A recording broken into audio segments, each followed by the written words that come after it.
Bonjour, bienvenue dans ce premier tutoriel de Nextshape. Le but de cet tutoriel est de vous présenter une petite étude simple. Comment réaliser une petite étude simple? Une étude se déroule en 5 étapes. Une définition du contour de la forme, la génération du maillage, la génération de l'initial référence, l'optimisation et enfin une post-production pour voir ce qui a été calculé.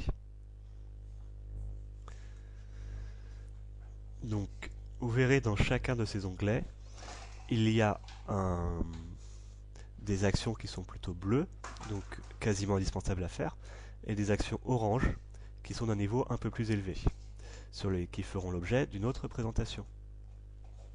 Dans l'onglet Boundary, nous avons la possibilité de dessiner le contour de la forme. Donc ici, par exemple, je vais faire ce type de forme. On finit par entrer sur le dernier point.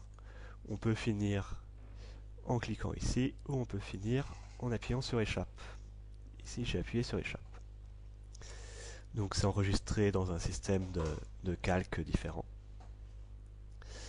En utilisant la flèche, il est possible de modifier la forme comme on le semble.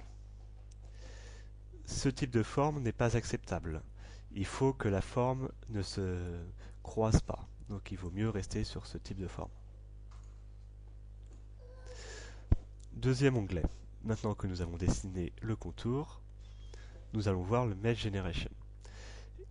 À cette étape, il est très important de fixer ici les labels. Les labels sont permettent de définir l'usage que l'on va faire de la frontière. Nous avons des frontières que l'on va souhaiter optimiser. Donc ces trois frontières-là, que l'on sélectionne et qu'on valide en appuyant sur Entrée. Des frontières qui seront fixes, c'est-à-dire qui ne bougeront pas lors de l'optimisation. Des frontières qui subiront un chargement, celle-ci par exemple. Et des frontières qui seront fixed and built-in. Actuellement, elle est déjà rouge, elle est déjà fixed and built-in. Et on appuie sur échappe pour dévalider. Donc ici, nous avons la frontière telle qu'on la souhaite. On se retrouve avec un problème d'une forme encastrée sur la gauche, avec une charge appliquée là, et on cherche à faire varier une frontière ici. Il ne reste plus qu'à appuyer sur Mesh Generation.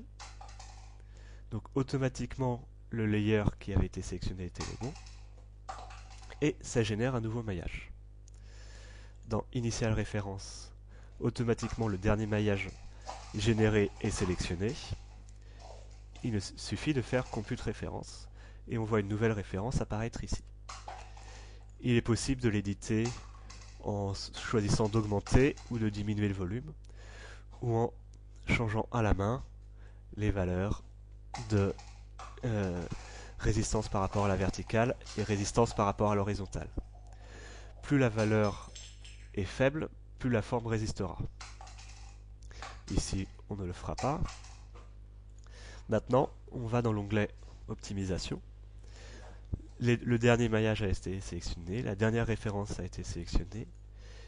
Il n'y a que l'optimisation paramètre que l'on peut, si l'on le souhaite, éditer. Ici, c'est le maximum nombre d'itérations que l'on souhaite faire. On va se limiter à une quinzaine d'itérations. Et ici, Initial Speed Value.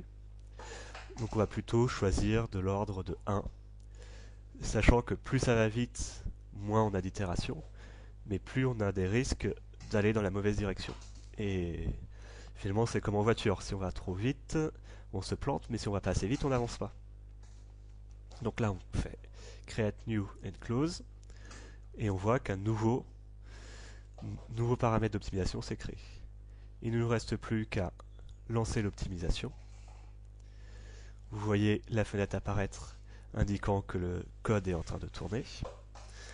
Et ici, vous voyez les couleurs et l'optimisation se faire à chaque étape. Donc en bleu, on a besoin de matière vis-à-vis de la charge horizontale. Et en rouge, donc ici en rouge, on a besoin de matière vis-à-vis de la charge verticale qui est là. Et donc on voit que, et en gris, on n'a pas besoin de matière, donc on l'enlève. Ici, on voit au fur et à mesure la forme optimale se dessiner. Donc le calcul est fini puisque il n'y avait plus assez d'itérations. On peut aller en post-production. Donc on va sélectionner notre résultat. On voit ici qu'il est sélectionné. Et on peut naviguer parmi les différents résultats, du premier résultat jusqu'au dernier. Voilà. Ce sera tout pour ce premier tutoriel de Nextshape.